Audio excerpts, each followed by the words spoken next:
What Yeah. was the formula of being a champion? If I'm a champion, I should show you how a champion should sound like. In the competition, we stand queue in line. So we will actually watch what other player playing during the competition. So each of the player who brings something special in their performance, I need to be better than him or good than him. That based on the comments from the judge that I learned back then. And so this I applied. So I see what he do, then I try to like, okay, now I want to do. I plan it on my way to stage. So on the way, Wow. when I'm on stage, whatever happened in the world, I always tell myself, I'm the best. I will bring the best of the sound of my instrument, and I will entertain you guys. I will bring the best of Malaysia to you. Wow. So I just play confidently, close my eyes to get the feel. I listen to everyone. I look at the audience, and I look at the face of the judge, and I play gracefully. Try to play not thinking about mistakes. If you're playing right, your mistakes will sound good as well. So you just deliver with your heart, and eventually I won 4 golds and 1 silver and 3 champion of the world for the instrumental category in World Championship of Performing Arts. I'm shocked when I won, because when I was there, I'm concerned of me losing actually. But eventually, if you know what to put in your mind, you can actually achieve anything. Without the silent, the blindfold practice, you will always focus on yourself, and you will be very annoyed when others will play wrong. Due to the practice, now everyone is playing right. You will not be concerned of what your friends' mistakes are. Now everyone is enjoying what they're playing. So my formula for that is so that when you perform without concerning all the mistakes, you will eventually enjoy what you play.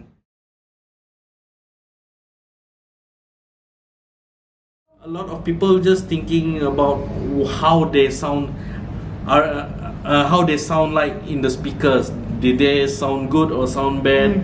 More into how do I look among the band members, but did not focus on how the music should sound together.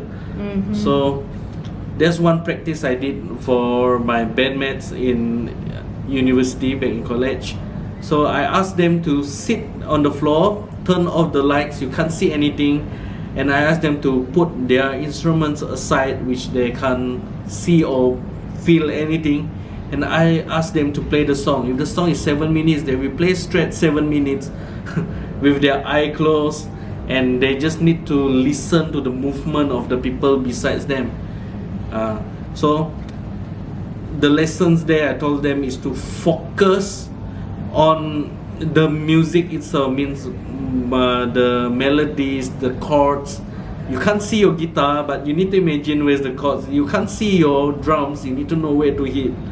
And for the vocalist, you need to sing without listening to the musical instrument. There's no instrument there. So that's how I started, and I give the beat 1, 2, 3, go.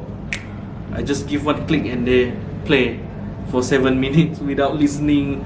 So once they are trained like that, after a few rounds of it, suddenly they are on the same beat. Because the drum who plays on the left, you can listen to some of the claps, everything. So they eventually understood what each other are playing. Now it's not about yourself, now it's about others. Okay, now the next practice, I opened the lights and they were shocked because they're not playing alone. When everything was dark, because I have them blindfolded so they doesn't know. Right. I brought a group of people from next door just come to see they perform. So I asked them to open the blindfold and re-perform again. They were shocked to see a bunch of audience. Now I said, you need to focus on your music. You don't mind all the audience looking at you. Now they need to control their nervousness. There's an Right. audience, they need to control, they can't play it wrongly. I train them without the instruments, play perfectly using only just your ears and feel the beats of the players beside you. After that, then I ask them, nah, grab your instrument, now you need to play as perfect as possible. People are watching. Then I tell them, you can't play like a dummy, just play straight. Now try to feel the instrument, tell story through your music, and they will move around with their music, and we can see the audience start to enjoy what they're doing. So after I went back to Malaysia, whatever thing I did, it's the same thing. Whether I sell sape, I teach sape, or you ask me to demonstrate the sape, I already know. Whatever position I am, I can't be relaxed. Just want to show you casually. When I want to teach my students, I will teach like how a champion should teach a student, because I want that person to be a champion. When I do stuff, I try to do as the best as I can. I put focus on whatever I'm doing, and I want to see your response because you're my client.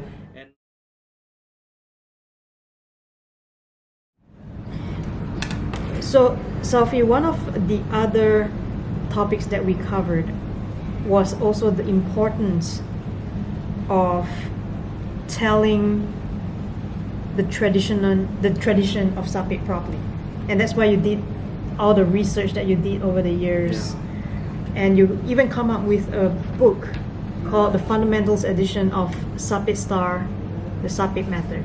And this is a very well researched, because you spent 7 to 10 years Yep. just to come up with this book.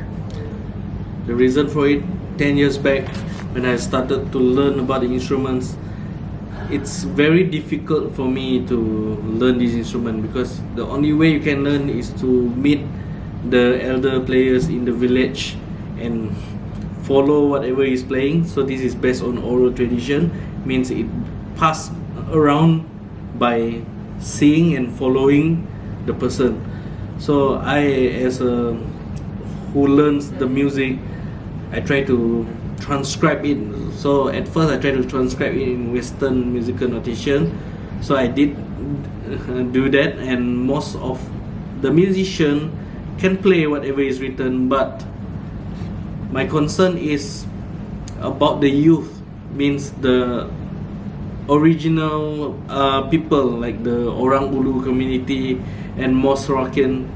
They are not music educated like me before, which doesn't understand all these things. So how can I teach a sape, or how can I learn a sape easily without need to meet them or try to listen to maybe YouTube and try to like visualize how the instrument is played? So what I did is to went to the village and try to videotaping all these veterans on how they play the sape, and ask them the information about the songs, and also why the tune is been given the name like this, what's the story, what's the culture behind. So eventually, after all these years, I compile all the information and select a few that is easier for a beginner to interpret and learn, and I try to write it down into a method book. So what you see here is something that I formulated, means the way the syllabus is given and how to read the notation is all has been revised and has been tested to my own students years. Since 2012 I have been using this formula, but I haven't released this book yet. So I try to find a way, the most easiest and quickest way for students to understand the music of sape and play it correctly.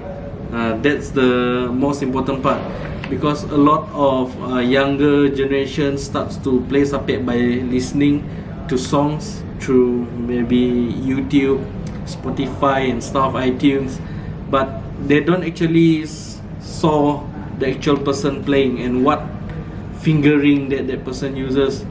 So I jot that down and I try to be as accurate as possible on how we performer actually play the songs. So this book is the fundamental edition, means the essential, the most important skill you need to know before you're playing it seriously Yeah. as a musician. And Yeah. so my next book, I will release the traditional edition, and that might be a little bit complex because for traditional sape, like I mentioned earlier, it's not just about the music but the context behind the music. There's a reason why this music sounds sad, maybe because it's for remembering or passing by relative or someone that we're lost. So some tunes are very happy, very fun, maybe they want to create an atmosphere of joy. Right. So this thing, if you listen, you won't understand the context. But if I written it down with all the notation and I give the description of the songs and which note needs to be accent and why it should be accent, and the drones, why they use these drones, if two player playing these songs, how they harmonize it, so it will be very particular to mimic the exact way of how to say a duo of musician playing these songs, or group of musician, or even a solo sape player playing the song, because all of them will play differently. That's what me last time can't understand, because no one's wrote about this. Yeah. So I thought everyone will play the same thing, which is not. So if possible, this book might help those new beginners who want to learn to understand it better about how should we play the instrument. And talking about this, I made this just because of it's hard for me to learn last time, and now the generations of the player, I mean the elders, most of their children are working in the city and did not play any sape anymore. I want them to like go back to the village and learn, which is that very difficult for Right. them to going back to the village. I hope this book will reintroduce the most important songs or most important traditional tunes, so that the traditional art, the traditional music is well preserved, not only to us, I mean like outside of the Orang Ulu community, but I want them themselves to still preserve in their own original music, which is from their own tribe. So Wow. from there forward, I believe this art is not dying anymore, but can progress for a newer generation in the future. So this the reason for the book. Sophie, you are amazing, and I have so much respect for your journey. And you're not even 30 years old, and you have already accomplished so much. So for those who are watching, there is so much gold nuggets that Sophie has so selflessly shared with us. And it is not a journey that everybody has the guts or have the tenacity to embark on. But now you know what it takes to be a champion. And it is not just being a champion for your own sake, but it's also who you impact and how you give back to the community. Sophie, it is such an honor. Thank you very much for your time. I'm glad to be able to share how I live my life and how I did most of the things I did today. But most importantly, we need to keep in mind, whatever we think in our head, if we think that we want to be successful, we will be successful, but with some formula or at least some guidance for you, so you are on track of what you want to do. But first, passion. You need to have passion in what you do. You need to be focused. You need to understand what people want and what you can deliver. And most importantly, just enjoy what you're doing. That's very then good people advice. will like you. Yeah. Thank you again for your time. Well, Sophie Ayman Yahya, ladies and gentlemen.